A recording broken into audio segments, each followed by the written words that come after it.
Assalamualaikum warahmatullahi wabarakatuh. Kenalin teman-teman, namaku Muhammad Irfan Gibran, bisa dipanggil Gibran. Aku dari kelas MKN 21. Di sini aku mau ngejelasin materi selanjutnya dari pengantar akuntansi 2, bab 14, yaitu tentang direct method untuk menghitung laporan arus kas. Aku udah bikin 2 video sebelumnya, yaitu tentang indirect method sama step 2 dan step 3 dari laporan arus kas. Nah, direct method ini adalah bagian dari menghitung operating activities, tapi dengan metode yang langsung, metode langsung gitu. Kalau teman-teman belum tahu apa bedanya indirect sama direct, bisa ditonton video sebelumnya dulu. Oke, aku mau ngejelasin direct method sekarang. Direct method adalah metode di mana dia bakal menghitung net cash provided by operating activities dengan cara mengejas atau menghitung each item dari income statement from the accrual basis to cash basis. Ini hampir sama kayak di step 1 di indirect method. Jadi bedanya gini teman-teman. Kalau teman-teman udah nonton di indirect method, itu dia kan menghitung dari laba bersih yang telah disesuaikan. Jadi kita taruh net income-nya dulu, baru kita cari nih apakah dia melebihi cash-nya atau mengurangi cash-nya. Nah, kita tugasnya di indirect method itu cuma itu, untuk menghitung operating activities ya. Nah, sedangkan di direct method kita tuh cuma nyari apa yang benar-benar cash yang keluar dan apa yang benar-benar cash yang kita dapatkan. Kalau di ini di ilustrasi, dia itu cuma rumusnya adalah cash receipts dikurangi cash payment sama dengan net cash provided by operating activities. Intinya itu cuma ini, cash yang kita terima dikurangi cash yang kita keluarkan gitu. Nah, cash yang kita dapetin itu bisa dari penjualan dan juga bisa dari interest dividend atau loan and investment. Maaf. Lalu untuk pengeluaran kita ada 5 nih kalau yang di ilustrasi ini. Ada supplier, to employees, to operating expense, for interest, and for taxes. Ini sebenarnya lebih mudah dipahami, tapi emang agak ribet ya daripada net income. Oke, kita coba di contoh pertama. Ini soalnya bla bla bla bla bla bla. Oke, yang pertama, ntar fokus dulu. Cash receipt from customers. Jadi kita tuh udah disajikan rumus sebenarnya. Kalau kita mau ngafalin rumusnya, bener-bener gampang banget. Maksudnya langsung cepet gitu. Oke, kita cari cash receipt customer, rumusnya adalah sales revenue. Kalau AR-nya decrease, berarti kita nambah. Kalau AR-nya increase, kita ngurang. Begitu juga dengan yang lain-lainnya itu, kayak COGS atau cash payment to supplier. Kalau inventory-nya increase, berarti ditambah. Kalau inventory-nya decrease, dikurang. Dan lain-lain sebagainya, ini udah ada semua nih. Nah, tapi kalau cuma itu cuma ngapalin nggak seru ya, kita nggak tahu nih ini kenapa bisa ngurangin bisa nambah gitu kan. Nah, kita coba langsung dari soalnya aja. Soalnya kita cuma dikasih informasi AR-nya berapa. AR ini dari sini, yang merah tuh kita belum ketahui, yang hitam tuh bisa kita ketahui. Balance-nya sebesar 30k di balance awal. Balance akhirnya adalah 20k dan sales revenue sebesar 507k. Ini dapat dari mana? Balance awal, balance akhir didapat dari comparative statement of financial position. Ini ya, yang pertama 30 jadi 20k. Lalu sales revenue bisa kita dapat dari income statement ini. Tugas kita adalah mencari ini nih. Ini kan awalnya 30k, ada sales 507 dan juga balance-nya ada 20k. Berarti kan ada X di sini nih. Ada transaksi yang mengakibatkan AR itu berkurang. Untuk mencari X-nya adalah gimana? Berarti kan 30k balance awal ditambah sales-nya 507k dikurangin X sama dengan 20k. Ini rumus biasa ya, ini aset, karena di AR aset, debit tambah debit kurangi kredit sama dengan balance akhir. Kalau ini bisa langsung kita cari, X sama dengan 537 kurangi 20 sama dengan 517. Kalau kita coba pakai rumus ini, sales revenue 507, karena dia decrease 10k, maka dia harus nambah sebesar 10. Hasilnya sama, 517. Nah, rumusnya tuh didapat dari mana sih? Seperti kita tahu nih, dari rumus ini, dari matematis ini, kita bisa tulis saja 30k kan balance awal. Aku tulis gitu ya, balance awal, ditambah sales revenue, dikurangi X. X ini cash receipt from customer, kita anggap X. Jadi ini tuh kita anggap X sama dengan balance akhir. Balance akhir aku tulis bal AK gitu. Jadi untuk mencari X adalah sales ditambah balance awal dikurangi balance akhir. Maka dari itu, ini udah ketemu rumusnya nih. Gimana cara nentuin kalau decrease itu tambah, kalau increase itu ngurang? Ini tambahan informasi aja teman-teman, biar kalian nggak cuma ngafalin, tapi kalian juga paham. Kenapa nih? Kalau decrease itu nambah, kalau increase itu ngurang. Kita kan tahu nih, ketika balance awal itu lebih besar daripada balance akhir, berarti kan ini dalam kondisi decrease. Ya kan? Misal balance awalnya tuh 230. Balance awalnya 30, balance akhirnya 20, berarti kan decrease. Ketika dia decrease, hasilnya kan positif kan? Berarti X sama dengan sales positif gitu. Ketika dia decrease, maka dari itu ketika decrease in account receivable dia tambah. Gimana kalau increase? Ya udah, berarti tinggal balance awalnya kurang dari balance akhir nih. Balance akhir. Ini kondisi increase. Dan kalau pakai rumus yang ini, bal awal kurangi bal akhir, ketika bal awalnya kurang dari, maka X sama dengan sales min. Min hasilnya, min berapa gitu. Gitu ya teman-teman, cara dapetin kenapa bisa kalau kurang tuh increase, kalau tambah itu decrease. Oke, rumus ini tuh didapat dari ini. Begitu juga berlaku untuk yang cash payment to suppliers. Maaf, ramai banget.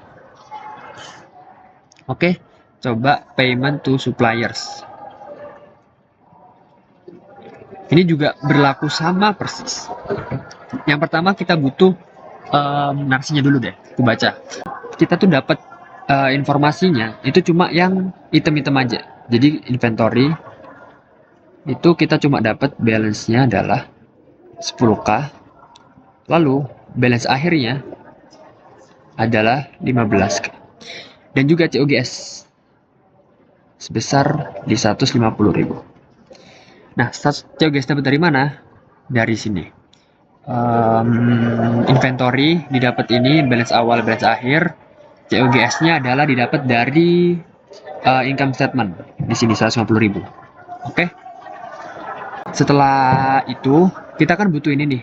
Berarti kan ada transaksi yang kurang di sini. Cara nyarinya adalah karena inventory itu aset, maka 10k ini ditambah X ini dikurangi COGS 150k sama dengan 15k. Maka X-nya adalah 150 tambah 15 min 10k. Berarti 155k. Ini didapat dari sini. Nah, ini X ya, anggaplah ini X. Purchase itu X. Nah, cara nyari rumusnya X adalah 150 adalah COGS, 15 adalah balance akhir. Balance akhir kurangi balance awal. Jadi kalau aku sederhanain, kalau aku susun kembali, maka bakal menjadi COGS kurangi dalam kurung balance awal. Balance awal kurangi balance akhir. Ini juga berlaku ya teman-teman. Yang tadi ketika balance awal kurang dari balance akhir, ini kan posisi decrease, maka ketika decrease berarti hasilnya adalah balance awal kurangi balance awal kurangi balance akhir, itu hasilnya minus. Maka dari itu ketika decrease, X sama dengan COGS plus bla bla bla, karena di sini minus juga. Bisa diikuti nggak teman-teman? Ini COGS ketika decrease, maaf, astaga, ini bukan decrease ya, increase. Karena balance awal kurang dari balance akhir, ini increase. Ketika dia increase, hasilnya akan negatif. Karena ini ada negatif juga, maka COGS plus. Jadi ketika inventory-nya itu increase, dia akan plus. Kalau dia decrease, negatif. Gitu ya teman-teman. Lalu selanjutnya adalah kita udah dapat nih purchase-nya. Lalu kita nyari di account payable-nya. Account payable-nya, balance-nya kita dapat sebesar 12.000 dan juga purchase-nya. Purchase sebesar 155.000. Dapat dari sini ya. Kenapa bisa gitu? Karena ya kalau kita ngebeli itu kan MI pada AP. Sorry.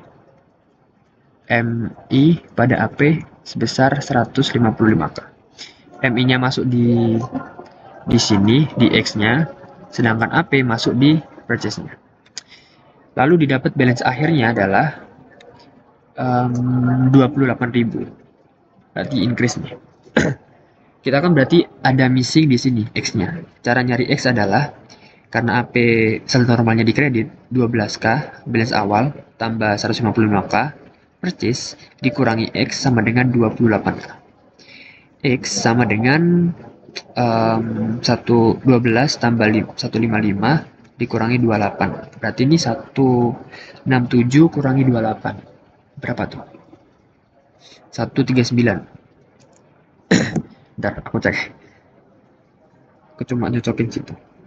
167 kurangi 28. Iya benar, 139. Maka dari itu, aku bisa susun kembali persamaan X-nya menjadi X sama dengan 12 itu adalah balance awal, 155 adalah purchase, lalu dikurangi 28 adalah balance akhir.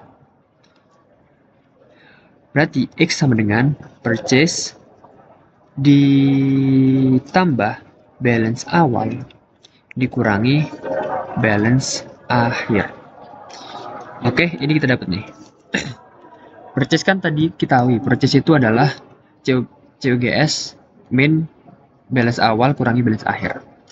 Maka dari itu ketika ada perubahan di account payable, misal bal awalnya itu kurang dari balance akhir, berarti kan kondisinya increase.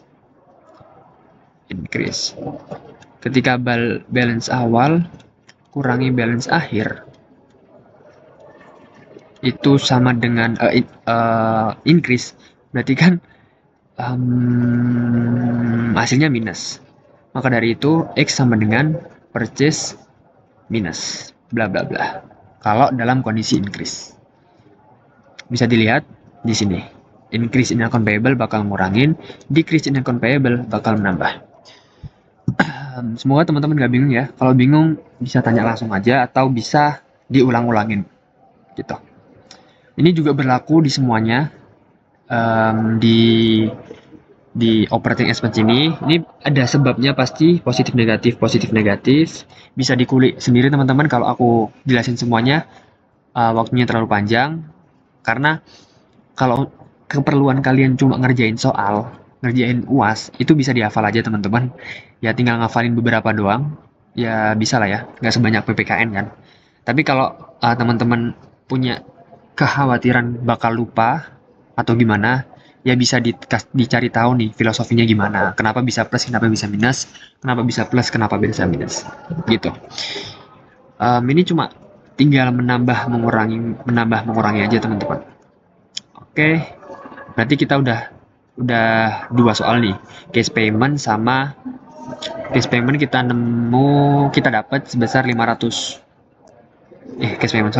cash receipt kita dapat 517 sedangkan operating activities-nya tuh kita dapat sebesar berapa? Kita belum hitung ya. Oh ini payment to supplier 139. Oke. Kita bisa simpan dulu di sini, teman-teman. Case receipt sebesar 517, sedangkan cash payment ada to supplier sebesar 139k.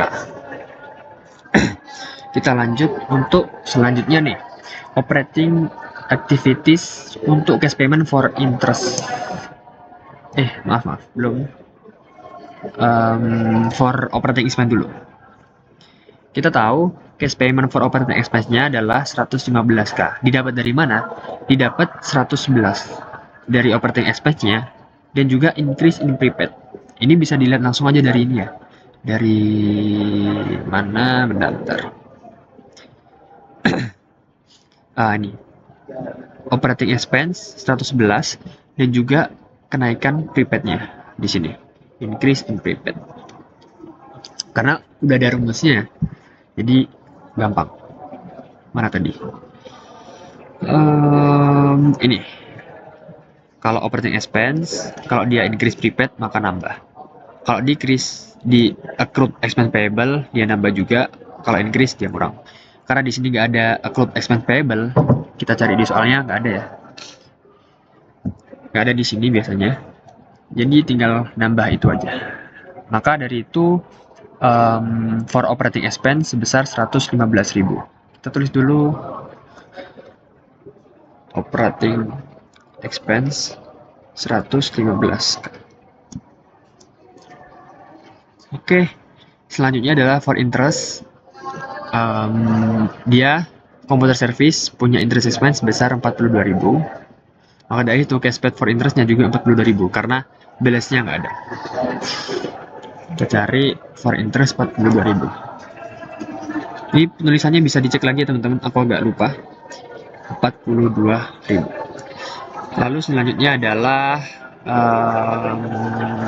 apa lagi ya? Income taxes. Ini bisa dicari juga balance awalnya, balance akhirnya. Income tax expense-nya 47, berarti kita nyari dengan cara seperti biasanya. Seperti yang tadi maksudnya, bukan biasanya. Cash paid for taxes 49.000. Kita tulis dulu taxes 49.000. Apakah ada lagi? Nggak ada ya? Udah benar. Tinggal nambah 517, 139 untuk supplier, operating expense 115, interestnya 42, income tax-nya 49, dijumlah hasilnya 345, ketika dikurangin hasilnya 172. Sama kayak menggunakan indirect method.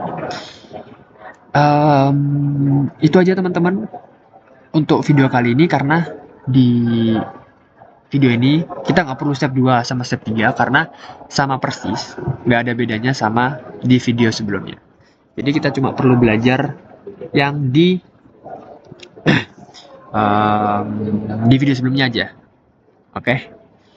Ini bentar aku baca-baca dulu apakah ada yang perbedaan. Cuma bedanya di sini ya. Cara penulisannya aja. Tapi hasilnya sama, 172.000. Kalau ini cuma cash payment bla bla bla. Kalau yang pakai indirect itu gini. Sebentar. Nah, kalau indirect hasilnya bakal gini. Nih. Adjustment to reconcile net income to net cash. Hasilnya juga sama, 172.000. Oke. Oke teman-teman, kita masuk ke materi yang paling terakhir, yaitu free cash flow. Setelah kita belajar tentang metode direct untuk menyusun laporan arus kas, metode indirect untuk menyusun laporan arus kas, maka kita berjumpa dengan free cash flow. Jadi free cash flow itu apa sih? Jadi untuk pengetahuan aja, free cash flow adalah semacam indikator buat suatu perusahaan untuk menentukan kemampuan perusahaan itu untuk menghasilkan uang. Jadi kayak semacam net income, semacam earning per share, EPS itu. Jadi untuk informasi untuk shareholders. Jadi perusahaan ini tuh di periode ini bagus gak sih keuangannya? mumpuni gak sih, stabil gak sih, gitu. Nah, itu didapat dari mana?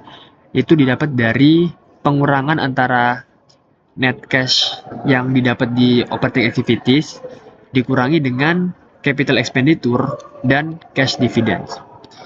Perlu diingat-ingat teman-teman, capital expenditure itu apa? Jadi capital expenditures adalah pengeluaran modal atau belanja yang dialokasikan untuk memperoleh aset tetap, aset tetap yang memiliki masa manfaat lebih dari 1 tahun. Lebih dari satu periode, maaf. Satu periode akuntansi. Contohnya adalah properti, tanah, building, dan lain-lain. Kalau cash dividend ya pembayaran yang dilakukan oleh perusahaan untuk membayar dividen dalam bentuk cash. Itu aja teman-teman rumusnya. Jadi setelah kita menghitung dengan direct atau indirect dari yang kita belajarin kemarin, maaf video sebelumnya, lalu itu dikurangi sama capital expenditures dan cash dividends. Contoh soalnya gimana? Nah, dari statement of cash flow didapat informasi ini. Maka dari itu, cash provided by operating activities-nya adalah 17,451. Lalu cash